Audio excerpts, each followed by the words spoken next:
Moi, Simon le Cananéen, humble serviteur et apôtre de Jésus-Christ, je vous parle aujourd'hui de ma vie et de mon appel à suivre le Maître, pour que vous puissiez mieux comprendre qui je suis et le rôle que j'ai joué dans cette grande mission divine. On me connaît parfois sous le nom de Simon le Zélote. Pourquoi ce surnom? Parce que je faisais partie d'un mouvement connu sous le nom de Zélote, un groupe animé par un profond amour pour notre peuple et une volonté ardente de libérer Israël de l'oppression romaine. Comme beaucoup de mes frères, j'ai grandi avec l'idée que nous devions défendre nos terres et nos traditions face aux envahisseurs étrangers.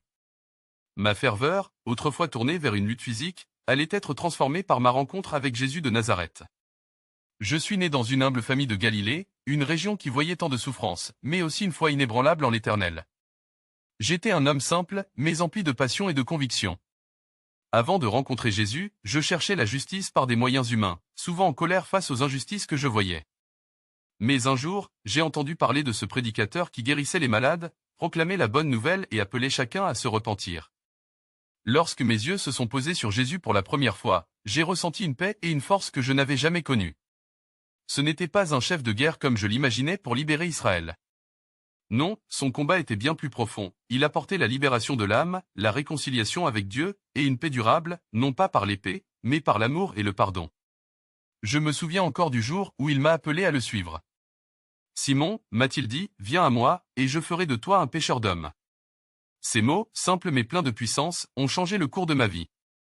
Je n'étais plus Simon le Zélote, mais Simon le disciple, appelé à répandre la lumière de son message dans un monde assombri par le péché et la haine.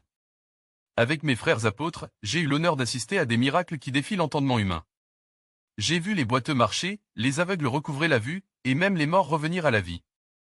Mais plus encore, j'ai vu les cœurs brisés être restaurés par l'amour infini de Dieu. Chaque jour passé aux côtés de Jésus était une leçon d'humilité et un rappel que le royaume de Dieu n'est pas de ce monde. Après la résurrection de Jésus, quand il nous a envoyés dans le monde pour proclamer son message, je savais que la tâche ne serait pas facile. Mais je n'ai pas reculé.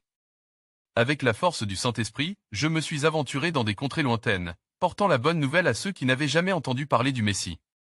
Certains disent que je suis allé prêcher en Égypte, en Perse ou même en Arménie. Là où je suis allé, j'ai affronté des dangers, mais aussi la joie de voir des âmes transformées par l'Évangile. Mon engagement m'a finalement coûté la vie.